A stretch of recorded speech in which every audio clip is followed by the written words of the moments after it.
এই সমস্ত চুক্তি সই করে বাংলাদেশের সমস্যার সমাধান হবে না।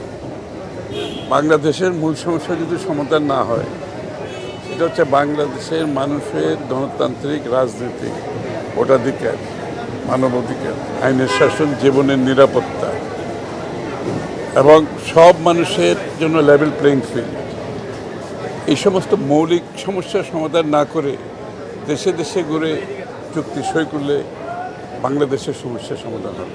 বাংলাদেশের দুর্নীতি এখন বিশ্বখ্যাত।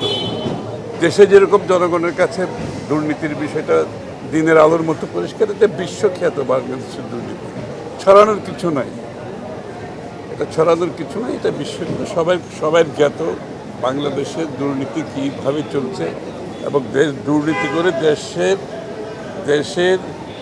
যে রাষ্ট্রের একদিকে দেশের রিজার্ভ বিদেশে টাকা পাচার করে শেষ করে দিয়েছে, অন্যদিকে রাষ্ট্রের কোষাগারও খালি।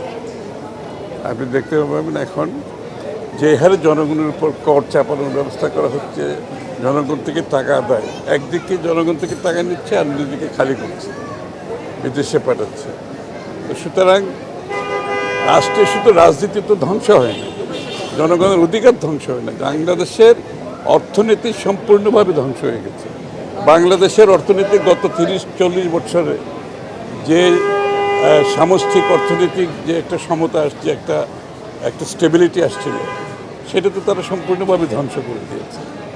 আর্থিক খাত বলেন, রাজস্ব খাত বলেন, আপনি প্রত্যেকটা খাতে দেশের যে সামষ্টিক অর্থনীতির মধ্যে যে একটা স্টেবিলিটি আসছিল, সম্পূর্ণভাবে ধ্বংস করে দিয়েছে। আজকে বাংলাদেশের মানুষ মুক্তি চায়, আগামীকাল নয়, গতকাল মুক্তি চায় বাংলাদেশের মানুষ। এবং বাংলাদেশের মানুষের মুড হচ্ছে এই মুহূর্তে পরিবর্তন। সেই পরিবর্তনের জন্য বিএনপি নেতাকর্মীরা তৈরি, বিরোধী দলের সমস্ত গণতান্ত্রিক দেশের মানুষ তৈরি, দেশের বুদ্ধিজীবীরাও আজকে যারা কথা বলতো না তারাও কিন্তু মুখ খুলে কথা বলছে। এবং বাংলাদেশের সবচেয়ে বড় কথা, বিএনপির রাজনৈতিক নেতাকর্মীরা সম্পূর্ণভাবে যেভাবে বিগত দিনে তাদের জীবন দিয়ে লড়াই করেছে, তারা এখন আবার প্রস্তুত আছে। আন্দোলন চলছে, আন্দোলন তো বন্ধ হয়নি, কারণ দেশের কিছুই পরিবর্তন হয়নি। এখনও স্বৈরাচার ফেসিস সরকার বসে আছে, এখনও দেশে লুটপাট চলছে, এখনও জনগণের ভোটাধিকার ফিরে পায়নি, আইনের শাসন ফিরে পায়নি, জীবনের নিরাপত্তা ফিরে পায়নি। সুতরাং কিছুরই পরিবর্তন হয়নি, আন্দোলন চলমান এবং এই আন্দোলন চলবে। দেশ ঐক্যবদ্ধ, দেশের মানুষ পরিত্রাণ চায়।